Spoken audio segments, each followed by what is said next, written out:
Welkom bij Extra Journaal, nieuws uit Curaçao, vers van de pers.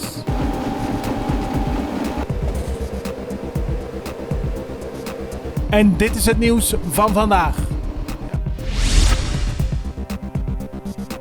Er is beslag gelegd op het salaris van Jacinta Constantia, huidig parlementariër en voormalig minister. Eerder was zij veroordeeld omdat zij fraude heeft gepleegd met BZV voor een bedrag van meer dan 300.000 gulden. Het gaat om de zogenaamde mondkapjeszaak. In een andere procedure is BZV begonnen om het geld terug te eisen en als gevolg daarvan is er nu beslag gelegd op het salaris van de politicus. Een vliegtuig van Aruba Airlines moest gisteren een noodlanding maken op Curaçao nadat er problemen waren ontstaan met een motor. Het vliegtuig kon veilig landen. Echter 4 passagiers werden onwel en hadden medische hulp nodig. Het vliegtuig was net vanaf Curaçao vertrokken richting Aruba toen het terug moest komen voor de noodlanding. Volgens de Extra brak er paniek in het vliegtuig uit nadat een van de stewardessen luidkeels begon te bidden en om hulp begon te roepen nadat er problemen waren ontstaan met de motor.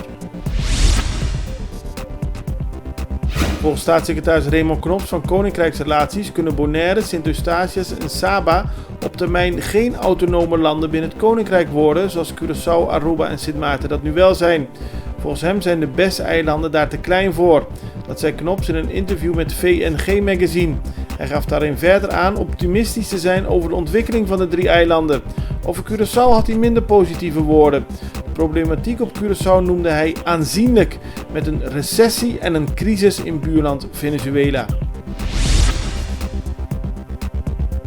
In het parlement van Curaçao werd gisteren uitgebreid gesproken over de situatie rond Nysa Scopi Senia. Zoals bekend heeft de kandidaat-minister voor Economische Ontwikkeling onlangs haar kandidatuur ingetrokken. Ze had het gevoel dat ze gechanteerd werd door de Centrale Bank van Curaçao en Sint Maarten. In het parlement spraken gisteren veel parlementariërs schande van de situatie. Volgens Elsa Roosendaal heeft dit negatieve gevolgen voor het aanzien van de politiek en zullen jongeren zich wel 2 keer bedenken voordat ze de politieke arena gaan betreden. Gisteren is Grandview Residence, een toeristisch project van New Winds Realty, geopend. Het omhelst 8 gebouwen in Piscadera met in totaal 94 appartementen en penthouses. Wat Grandview Residence extra mooi maakt is het uitzicht over de zee.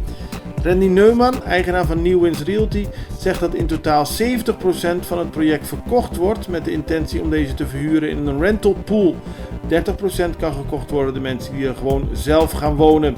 Volgens hem levert Grandview Residence een belangrijke bijdrage aan de groei van ons toerisme. Tahi Chong is gisteravond verkozen tot Player of the Year bij de onder 23 van Manchester United. De 19-jarige Curaçaose vleugelaanvaller bleef Angel Gomez en James Garner voor in de prestigieuze verkiezing. Chong werd vorig seizoen al gekozen tot Young Player of the Year binnen de jeugdopleiding van Manchester United.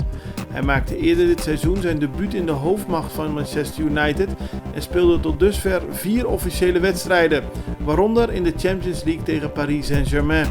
Luke Shaw werd tegelijkertijd bij het eerste elftal gekozen tot Player of the Year. De Italiaanse ambassade in de Venezolaanse hoofdstad Caracas heeft donderdag een tweede politieke tegenstander van de Venezolaanse president Nicolás Maduro opgenomen. Na Mariela Magallanes, die er woensdag aanklopte, zocht donderdag Americo de Gracia zijn toevlucht bij de Italianen. De Gracia is een van de 6 politici in het Venezolaanse parlement, van wie door de wetgevende vergadering zijn politieke humaniteit is afgenomen. Hij is een van de oppositieleden die is aangeklaagd wegens onder meer hoogverraad, omdat hij de koepoging van oppositieleider Juan Guaidó steunde. Politicus Richard Blanco vond donderdag onderdak in het huis van de ambassadeur van Argentinië, terwijl Leopoldo López al meer dan een week in de ambassade van Spanje bivakkeert na een kort verblijf in de vestiging van Chili. Edgar Zambrona, de vicevoorzitter van het Venezolaanse parlement en naaste bondgenoot van Guaidó, werd eerder deze week gearresteerd. Dit was Extra Journaal met nieuws uit Curaçao in het Nederlands, elke doordeweekse dag. Tot de volgende keer.